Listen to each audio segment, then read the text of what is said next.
The air in the basement was always damp, carrying the faint smell of mold and rust.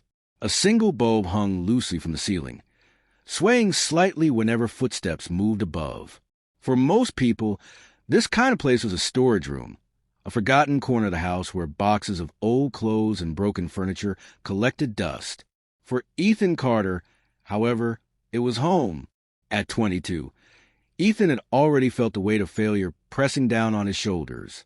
His father had left when he was only 9. His mother had worked herself to exhaustion trying to keep their small apartment. And when she passed away during his senior year of high school, the fragile thread holding his world together snapped. His uncle, a gruff man with little patience, offered him a place to stay in the basement of a suburban house in Queens, New York. The first night Ethan lay on the old mattress, staring at the cracked ceiling, he told himself it would only be temporary. Just until I find a job, just until I get back on my feet. But weeks turned to months. He picked up a night shift at a nearby diner, washing dishes and wiping tables until dawn. The pay was barely enough to cover bus fare and a little food. Dreams of going to college, of writing books, of doing anything meaningful, slowly faded like the sound of laughter upstairs that he was never invited to join. Still, every morning when he returned from work, he would pause at the small, dust-covered desk in the corner of the basement. It wasn't much, just a wooden surface with one shaky leg. But it called to him. Ethan had always loved writing. As a child, he scribbled little stories on scraps of paper, often reading them to his mother, who would smile as if her boy had painted the sky itself. But now, writing felt like a luxury he couldn't afford. After 10-hour shifts at the diner, his hands raw from soap and bleach, all he wanted was sleep. The basement was silent, except for the occasional hum of the water heater. Silence that could crush a man. Silence that made him wonder if anyone in the world even remembered he existed. One rainy night, while searching through an old box his uncle had shoved in the corner, Ethan found something unexpected. It was a faded leather notebook, its cover scratched, its pages yellow with time. On the first page, written in his mother's familiar handwriting, were the words, "For Ethan, one day, when life feels too heavy, open this and remember who you are." His hands trembled as he turned the pages. Inside were short notes, little messages his mother must have written years ago. "Even in darkness, my son will find his light.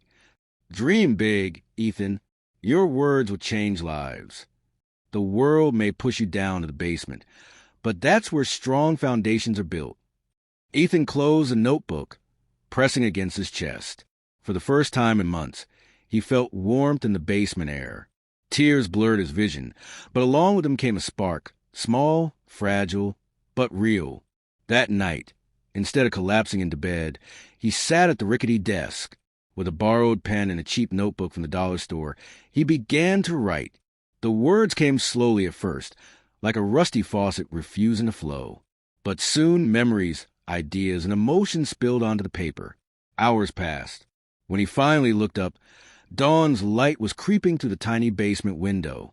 Ethan knew then the basement wasn't just his prison. It was going to be his workshop, his battlefield, his place of rebirth. Yet the path ahead wasn't easy. Days blurred into weeks. Ethan developed a routine. After long shifts at the diner, he returned to the basement and wrote. Some nights, exhaustion won, and he fell asleep at the desk, his handwriting trailing off mid-sentence. Other nights, frustration boiled inside him. He would crumple pages, throw them against the wall, whispering, "What's the point? Who cares about anything I write?" Rejection came quickly. The first story he sent to a small online magazine was turned down within 48 hours. The editor's email was short. "Not what we're looking for at this time." Each rejection felt like another nail sealing him into the basement walls. His uncle scoffed when he noticed a pile of scribbled pages. "You think you're going to make a living from words?" he sneered one evening. "You can't even pay rent. Stop wasting your time." But Ethan kept writing. Something deep inside him refused to die. Maybe it was his mother's words. Maybe it was a stubborn belief that his life couldn't end in a diner or a basement. One evening, after a particularly brutal shift, he sat in the basement with his notebook open. The rain outside tapped against the tiny window, And for once, the silence didn't feel heavy. It felt encouraging, as if the world was pausing, giving him room to breathe, to create. He whispered to himself, "This is not the end. This is where I begin." And with that, he dove back into his words.